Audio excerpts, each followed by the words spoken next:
महाराष्ट्र राज्य साहित्य व संस्कृती मंडळ मुंबई महाराष्ट्र शासन यांच्या अनुदानातून 2025 साली माझा युद्ध पेटले आहे हा कविता संग्रह प्रकाशित झालेला आहे।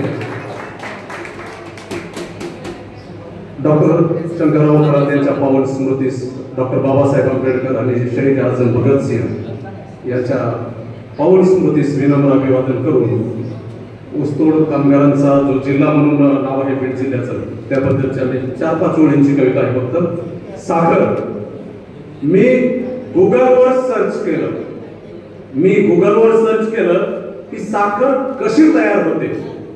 मी गुगलवर सर्च केलं की साखर कशी तयार होते। ऊसाचा रस, पाणी, चुन्याची निवळी, ऊसाचा रस, पाणी, चुन्याची निवळी, sulphur dioxide, polyacrylic amide, phosphoric acid इत्यादी पदार्थांची माहिती मिळाली। पण माझ्या ऊस तोडणाऱ्या बापाचा घाम, त्याचे अश्रू, फुटलेल्या बोटातून पाझरलेलं रक्त आणि त्याच्या स्वप्नांचे कोळसे याचा मात्र गुगल मध्ये कुठेही उल्लेख नव्हता।